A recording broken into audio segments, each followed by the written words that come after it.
స్థానిక సంస్థలో BC reservations పై high court stay విధించిన నేపథ్యంలో బీసీ సంఘాలు నిరసనకు దిగాయి. హైకోర్టు తీర్పుకు నిరసనగా నేడు తెలంగాణ బంద్ కు పిలుపునిచ్చాయి. ఇది బీసీల ఆత్మ గౌరవాన్ని అవమానపరచడమేనని బీసీ నేతలు ఆందోళన వ్యక్తం చేశారు.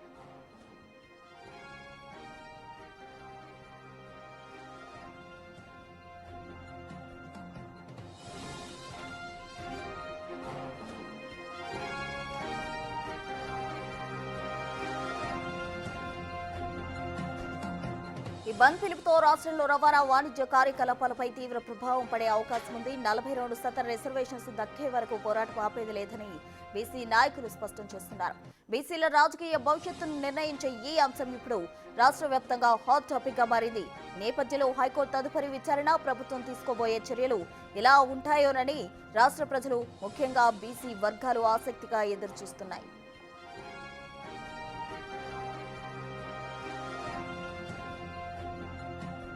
హైకోర్టులో విచారణ జరుగుతున్న సమయంలోనే బీసీ సంఘాల నాయకులు పెద్ద సంఖ్యలో హైకోర్టు ప్రాంగణంలో గుమిగూడారు. రిజర్వేషన్లు, నోటిఫికేషన్ అంశాలపై న్యాయస్థానం స్టే విధించిన వెంటనే బీసీ నాయకులు తమ అసంతృప్తి వ్యక్తం చేస్తూ ఆందోళన చేపట్టారు. హైకోర్టు గేట్ నెంబర్ 4 వద్ద ప్రభుత్వానికి వ్యతిరేకంగా కోర్టు నిర్ణయాన్ని నిరసిస్తూ నినాదాలు చేశారు.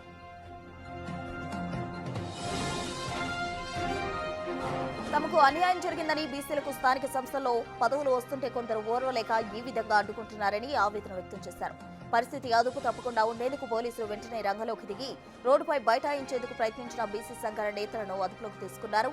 నిరసనకు దిగిన సంఘాల నేతలు ఈ పరిణామాలు తీవ్రంగా వ్యతిరేకిస్తూ ఇప్పుడు రాష్ట్ర బంద్కు పిలుపునిచ్చారు.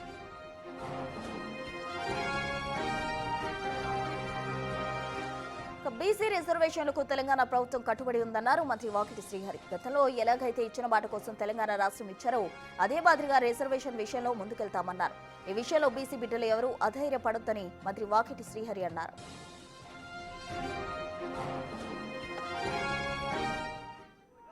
బీసీ బిడ్డలు ఎవరు కూడా అధైర్యపడాల్సిన అవసరం లేదు. ఎవరు ఎన్ని కామెంట్ చేసినా కూడా అధైర్యపడాల్సిన అవసరం లేదు.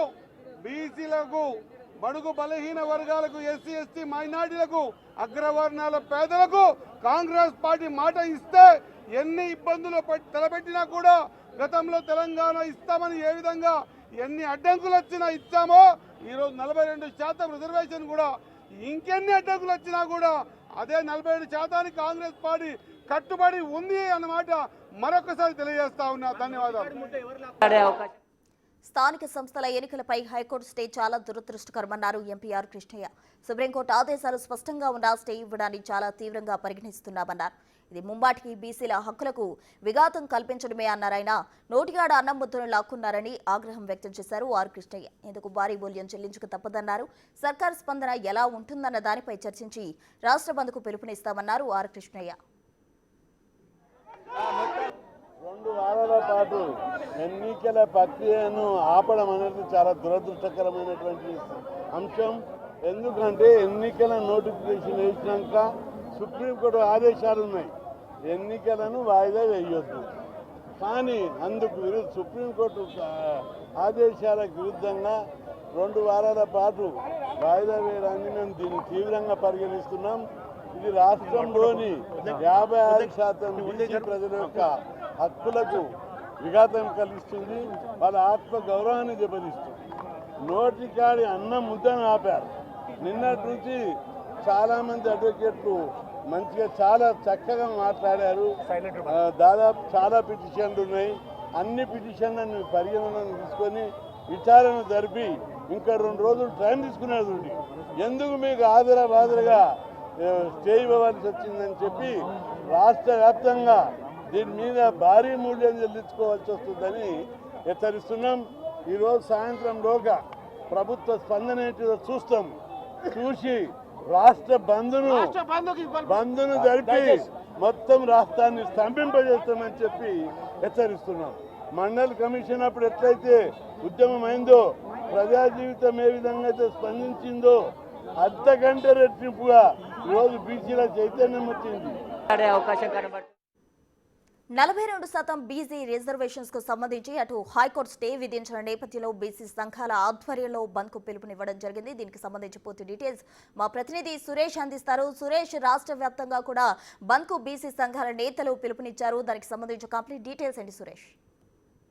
బీసీ రిజర్వేషన్ సంబంధించి హైకోర్టు స్టే విధించడంపై బీసీ సంఘం నాయకులు తీవ్ర ఆగ్రహం వ్యక్తం చేస్తున్నారు. ఈ రోజు 11 గంటలకు ఆర్టీఐ నేతృత్వంలో సమావేశం కూడా ఏర్పాటు చేయడం జరిగింది. ఈ సమావేశానికి తెలంగాణ వ్యాప్తంగా ఉన్నటువంటి బీసీ ముఖ్య నాయకులంతా కూడా హాజరు కాబోతున్నారు. భవిష్యత్ కార్యాచరణ ఏ విధంగా ఉండాలి, ఎందుకంటే 42% రిజర్వేషన్ న్యాయబద్ధంగా బీసీలకు రావాల్సిన హక్కుగా ప్రభుత్వం అమలు చేస్తే హైకోర్టుకు 2 వ్యక్తులు వెళ్లి వ్యక్తుల ప్రయోజనాల కోసం ఇంతమంది బీసీలకు అన్యాయం చేయొద్దు అని చెప్పేసి కూడా వాళ్ళు వాదనలు వినిపించినప్పటికీ కూడా హైకోర్టు 4 వారాల వారితో స్టే విధించడం జరిగింది. 4 వారాల లోపు ప్రభుత్వం కౌంటర్ దాఖలు చేయాలి, 6 వారాల తర్వాత మళ్ళీ విచారిస్తామని చెప్పేసి కూడా హైకోర్టు చెప్పడం జరిగింది. కాబట్టి దీనిపైన ఇప్పటి వరకు ప్రభుత్వం ఇంకా ఎలా ముందుకు వెళ్ళాలనే దానికి సంబంధించి స్పందించలేదు. సంఘాలు కూడా న్యాయవాదుల సలహాలు తీసుకొని ఒకవేళ సుప్రీంకోర్టుకు వెళ్లి స్టేపై పోరాడాలా, లేదంటే ప్రభుత్వం ఎలాంటి నిర్ణయం తీసుకుంటుంది, ప్రభుత్వం నిర్ణయం తర్వాత బీసీ ఉద్యమం కార్యాచరణ ఏ విధంగా చేయాలనే దానికి సంబంధించి కూడా ఈ మీటింగ్ లో సమావేశంలో చర్చించనున్నారు. ఇక బీసీ సంఘం నాయకులు అయితే తీవ్ర ఆగ్రహం వ్యక్తం చేస్తున్నారు. ఈ రోజు సినిమార్ మల్లన్న సంబంధించిన పార్టీ తెలంగాణ బంద్ కు పిలుపునివ్వడం జరిగింది. ఆ బంద్ స్పష్టంగానే కనబడుతుంది. కానీ ఈ రోజు జరిగే మీటింగ్ 11 గంటలకు జరిగే మీటింగ్ చాలా కీలకంగా ఉండబోతుంది. ఆ మీటింగ్ తర్వాత ఆర్కృష్ణయ్య మళ్ళీ ప్రెస్ మీడియాతో మాట్లాడి బీసీలకు సంబంధించిన పూర్తి రిజర్వేషన్స్ కావచ్చు సంబంధించిన అంశాలపై ఆయన మాట్లాడి నిర్ణయాన్ని వెల్లడించే అవకాశం కనబడుతుంది. ఇక హైకోర్టులో గట్టిగా వాదనలు వినిపించారు. ప్రభుత్వం కూడా చాలా సీరియస్ గా రిజర్వేషన్ సంబంధించి ఎక్కడా పొరపాటు లేకుండా అన్ని ఆధారాలతో సహా వాదనలు వినిపించాలని చెప్పేసి నిర్ణయం తీసుకున్నప్పటికీ కూడా అడ్వకేట్ జనరల్ అదేవిధంగా రవివర్మ కుమార్ నిన్న వాదనలు వినిపించారు. ఆ వాదన తర్వాత డైరెక్ట్ గా కోర్టు ఇంప్లీడ్ పిటిషన్లు అయినటువంటి దాదాపు 35 మంది బీసీ రిజర్వేషన్ కు అనుకూలంగా ఇంప్లీడ్ కావడం జరిగింది. ఆ పిటిషన్లను ఏవి కూడా విచారించకుండా వాళ్ళ వాదనలు వినకుండానే స్టే విధించడం అన్యాయము. ఎలక్షన్ ప్రక్రియ మొదలైన తర్వాత కోర్టులు ఎలా జోక్యం చేసుకుంటాయి, సుప్రీంకోర్టు తీర్పులకు విరుద్ధంగా ఉంది అని చెప్పేసి కూడా చాలా మంది న్యాయవాదులు మాట్లాడడం జరిగింది. ఖచ్చితంగా దీనిపైన న్యాయ పోరాటం చేస్తాం, సుప్రీంకోర్టుకు అవసరమైతే వెళ్తామని చెప్పేసి కూడా బీసీ సంఘాలు కూడా చెప్తున్నాయి. సుప్రీంకోర్టులో పిటిషన్ వేసి ఖచ్చితంగా బీసీలకు కావాల్సినటువంటి రిజర్వేషన్ 42% ఏదైతుందో దాన్ని సాధించే వరకు కూడా వెనక్కి తగ్గే ప్రసక్తే లేదు అని చెప్పేసి కూడా బీసీ సంఘం నాయకులు చెప్తున్నారు. ఇక ప్రభుత్వం కూడా ఈ రోజు సమావేశం తర్వాత ఎలాంటి నిర్ణయం తీసుకుంటుందో ఆ నిర్ణయం తర్వాత బీసీ సంఘాలకు సంబంధించిన యాక్షన్ ప్లాన్ ఉంటుందని చెప్పేసి కూడా చెప్పడం జరిగింది. కాబట్టి ఇప్పుడు మరికొద్ది సేపట్లోనే విద్యానగర్ లో బీసీ భవన్ లో బీసీ సంఘాలకు సంబంధించిన సమావేశం ఉంది. ఆ సమావేశంలో నిర్ణయాన్ని వెల్లడించే అవకాశం కనబడుతుంది. Right Suresh, thank you. మొత్తంగా బీసీ రిజర్వేషన్స్ కు సంబంధించి ఏమాత్రం కూడా వెనకాడబోము, దీనికి సంబంధించి నిరసన తీవ్రతరం చేస్తామంటూ కూడా అటు బీసీ సంఘాల నాయకులు చెప్తూ ఉన్నారు. అయితే హైకోర్టు ఇచ్చిన స్టేకు సంబంధించి ఎలా ముందుకు వెళ్ళాలి, సుప్రీంకోర్టును ఆశ్రయించాలా లేదా ఏ విధంగా ముందుకెళ్లాలి అన్న దానికి సంబంధించి సీఎం అలాగే మంత్రులు ఇంకా ఇన్ఛార్జ్ మంత్రులు అందరూ కలిసి చర్చించి నిర్ణయం తీసుకుంటారంటూ కూడా ఆర్ కృష్ణయ్య చెప్పడం జరిగింది.